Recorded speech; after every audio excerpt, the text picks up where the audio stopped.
Aquí hay una historia, indudablemente. Una historia que mide por metro cuadrado luchas sociales. En este ámbito tan apacible, en estos pastizales, se desarrolla literalmente la lucha por el poder, diría yo, en la ciudad de Bogotá. Desde hace, no ahora, desde hace por lo menos 20 años, 2 décadas. Esto que sucede aquí es poco conocido por el conjunto de la ciudadanía, pero de una manera u otra aquí se dirime el tipo de ciudad que sus habitantes quieren o no quieren. Y trataré de explicar. Mencionaba la Legión del Afecto, que es una forma de organización juvenil que yo quisiera amplificar en la ciudad de Bogotá. La Legión del Afecto es síntoma y es efecto de lo que hubiéramos podido, en la literatura lo veíamos como lo que se consideraba antaño, hace unos años, así se titulaban las películas y los libros, el no futuro, no nacimos pa' semilla, y otras juventudes que se encontraban en un país donde prácticamente la única posibilidad inmediata era la muerte. Y que poco a poco, luchando, ahora, y por eso se llaman así, las legiones del afecto, han transformado esas consignas, llamémoslas así, ese paradigma de la juventud sin futuro a una con futuro, con opción, con una idea de la vida cifrada alrededor del afecto, o lo que nosotros llamamos la política del amor. Y que aquí se sintetiza, porque este área de la ciudad de Bogotá, 4.000 hectáreas incluso, más allá de la reserva, hasta Chía, fue la gran bolsa de valor sobre la cual una política codiciosa esperaba irracionalmente ampliar la ciudad hasta las goteras de Chía. Se llenaron los artículos de prensa, de medios de comunicación, mostrando un paradigma de ciudad que yo llamo el paradigma del siglo XX, en donde el desarrollo consistía en cruzar estas tierras por autopistas. Y al lado de las autopistas, por un proceso de especulación inmobiliaria, donde ya no hablaríamos de precios por hectáreas, sino de precio por metro cuadrado. Ustedes pueden imaginarse si la ciudad hubiera escogido ese camino, que fue el centro del debate del Plan de Ordenamiento Territorial del año 2000, la cuantía de la riqueza inmobiliaria que se hubiera concentrado en manos de algunas personas desarrollando este área desde Suba y Usaquén hasta Chía. El efecto en términos de calidad de vida hubiera sido desastroso. Si hoy nos quejamos de los tiempos de transporte, de la congestión, de la contaminación del aire, de la pérdida de vida en la movilidad misma, las enfermedades que acarrea la congestión, etcétera, pues imagínense cómo hubieran sido los tiempos de transporte, la congestión, el precio de los servicios públicos, la pérdida de tiempo vital si esto fuese una especie de segunda ciudad generada hacia el norte.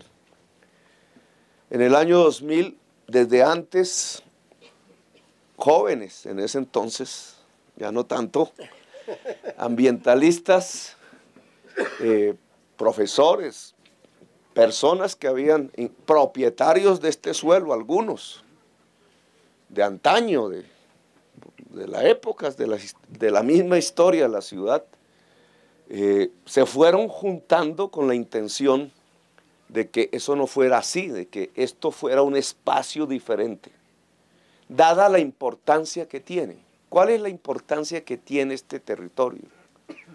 Allá tienen un humedal, La Conejera, allá hay otro, Torca, hay otro pequeño, ¿cómo es? Allá están los cerros orientales y por tanto la conexión hacia Chingaza, los páramos, la caída a los llanos orientales y aquí el río. ¿Y el conejito? El conejito es el que es el que queremos hacer reaparecer. Y el río Bogotá. Antaño, desde los páramos hasta el río, había una continuidad vegetal, de especies animales, etcétera. Así lo cuidaron los habitantes de este territorio antes de los españoles, incluso un poco después. Eso significaba una vida, la vida de la sabana de Bogotá.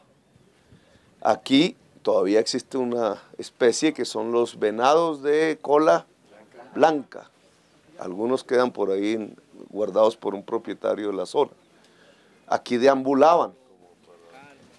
La cantidad en la segunda potencia mundial de la biodiversidad, que es Colombia, aquí estaba la construcción para este tipo de geografía de la biodiversidad. Sin embargo, creció la ciudad, millones de habitantes, ¿y qué pasa con la biodiversidad? Pues en el año 2000, cuando se intentó urbanizar y depredar este territorio bajo una línea de política de codicia que tiene intereses políticos y económicos muy importantes en la ciudad de Bogotá, nosotros nos opusimos. Y la CARDES entonces dio la primera batalla, porque aquí no se urbanizara, por el valor que tenía este territorio. Nosotros desde el Congreso ayudamos. En el choque entre la alcaldía del entonces y la CAR, por norma, terminó la decisión en el gobierno nacional de Pastrana. Y el ministro del Medio Ambiente, Juan Meir, creó lo que se llamó el panel de expertos para dirimir la disputa y determinar qué hacíamos con este territorio.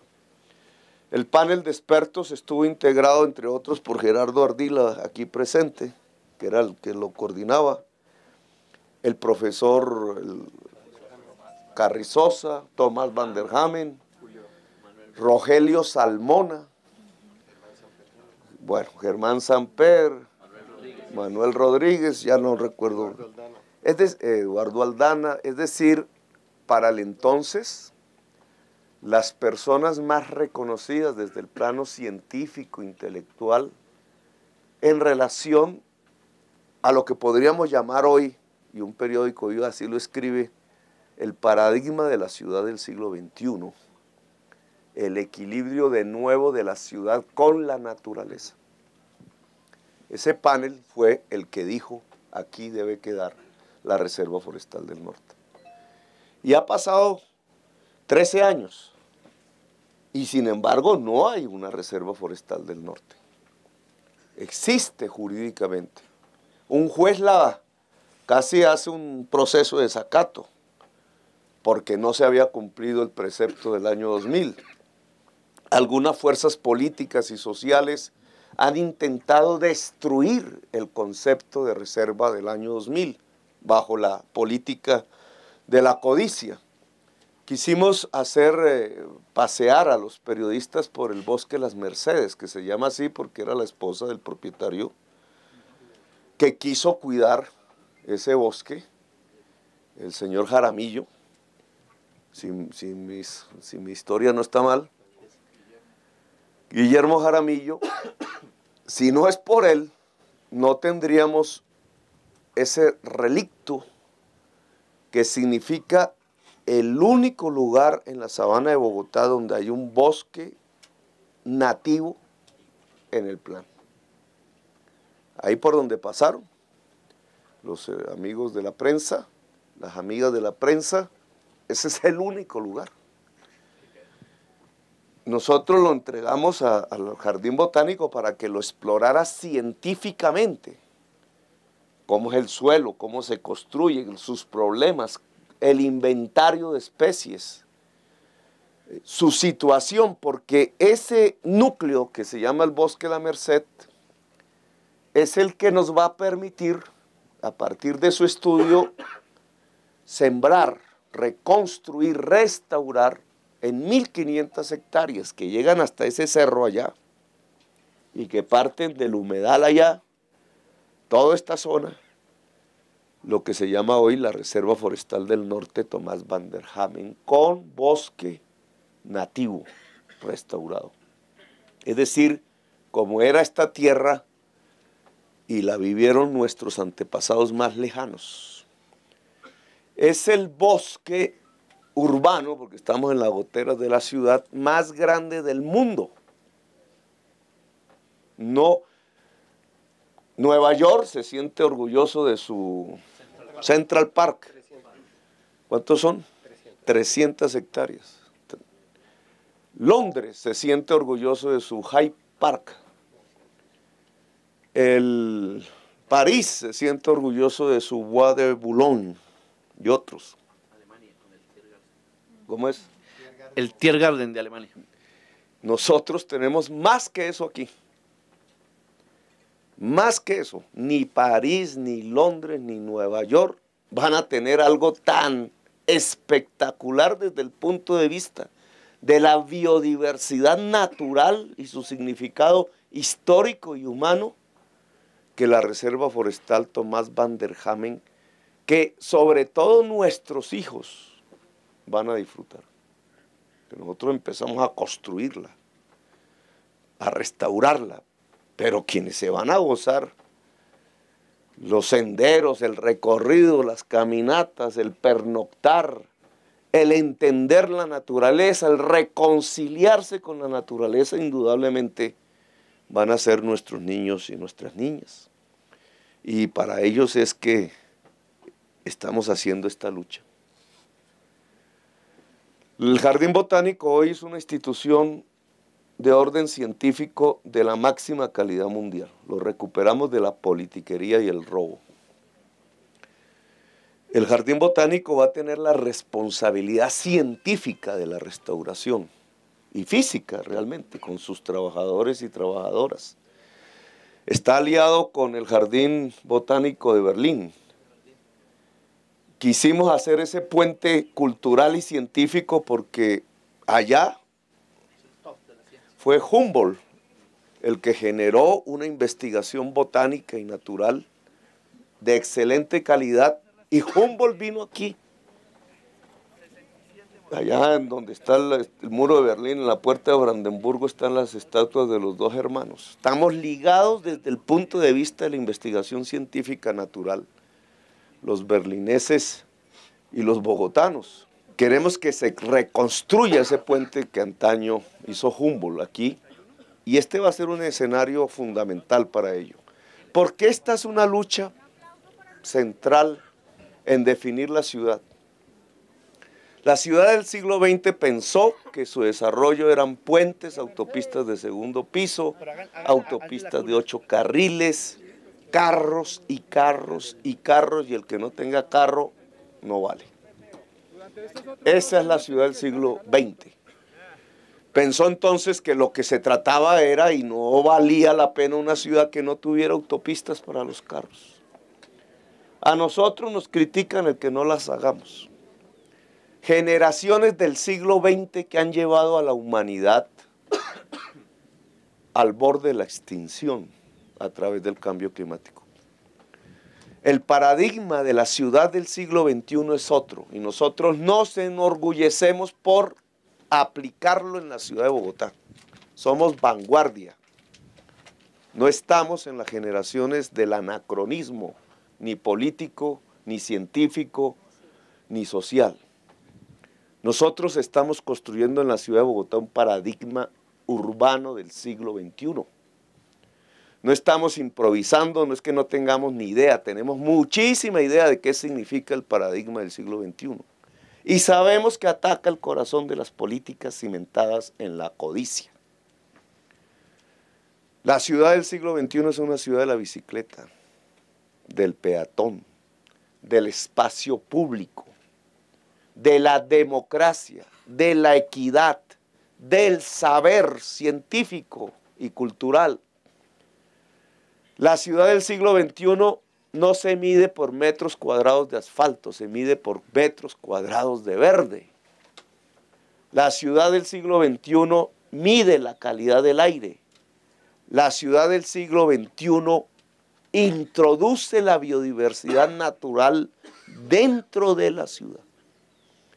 La ciudad del siglo XXI es democrática y equitativa, no segregada.